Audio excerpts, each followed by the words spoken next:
Hey, good morning, everybody. Looks like it's 10:29 a.m. 1/10/2011. Hey, great to see all of you out there in cyberspace, so to speak. Hey, gold today 1369, silver 2895. Just kind of going through and doing some reading and checking out some stuff.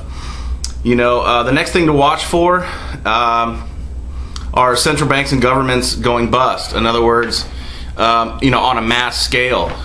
You know, they've pretty much put band-aids all over everything, and you know, with this stimulus and whatnot, and you know, things are not going to work out as smoothly as they like, or as they pretend to want it to you know, to perform. And it's crazy what they're doing. And so that's why I'm always after people to study, right? Kiyosaki, you know, Maloney, you know, Schiff. You guys really need to, if those aren't the people you're going to get your information from, then you better find somebody else, another group of folks that have a long quality track record that you can kind of hitch your wagon to, so that you can kind of foresee the future. I mean, you know, we can't see the future, but we can definitely examine the past, and these guys, you know, have called it right. A lot of the stuff they've called right.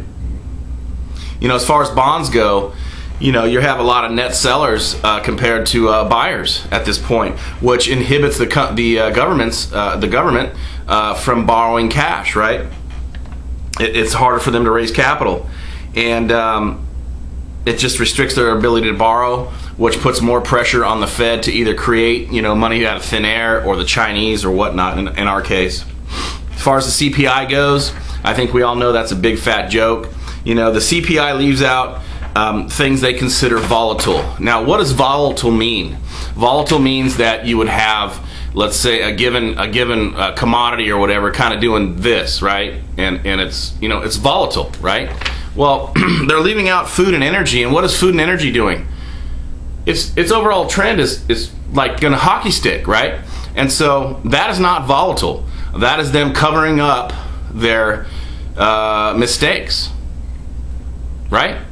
I mean, you pump enough liquidity into the system, enough cash into the system, and the money's gonna land somewhere, and it's landing on commodities, stuff we consume. China and the yuan.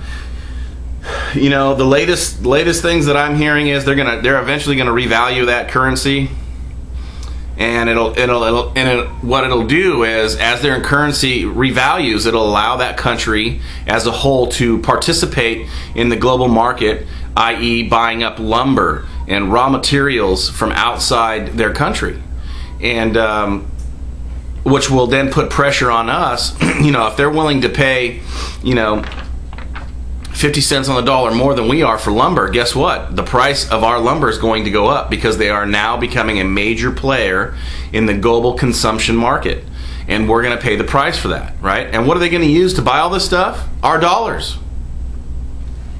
No secret there. Eventually China will decouple, and I believe that they're going to put pressure, the pressure will be on for them to come up with, be a participant in replacing the American dollar as the world reserve currency. I think we all know that's coming. I don't know when. You know, one of the things that scare me, that just as much as what's getting ready to happen, is how long it takes to happen. I believe that the longer it takes, i.e. Given all the stuff that's going on, all the unemployment, right? All the closures, all of our GDP going, you know, being moved off our soil, you know, through people, you know, other entities performing the same things that Americans normally would, you know, building things and making things for the global market. You know, that's one of the things that scares me is, what if it takes like 12 or 15 years, right? I'm 48, by the way. January 8th was my birthday. Happy birthday to me.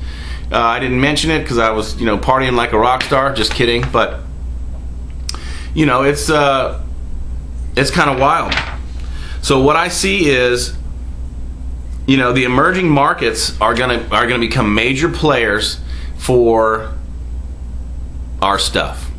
Now, I gotta do something a little unprofessional. I'm gonna go off camera for just a second because I want to see the I want you to show you guys the birthday card that my son bought me. Give me 30 seconds.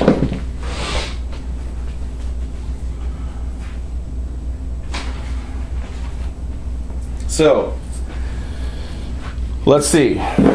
Does the fact that I am studying my rear off in front of my kids actually work? Here's my birthday card. Wanted to give you 50 bucks for your birthday. Okay? Kind of cool. Here's what was left after taxes. Can you guys see that? It's a penny. It's 1 penny.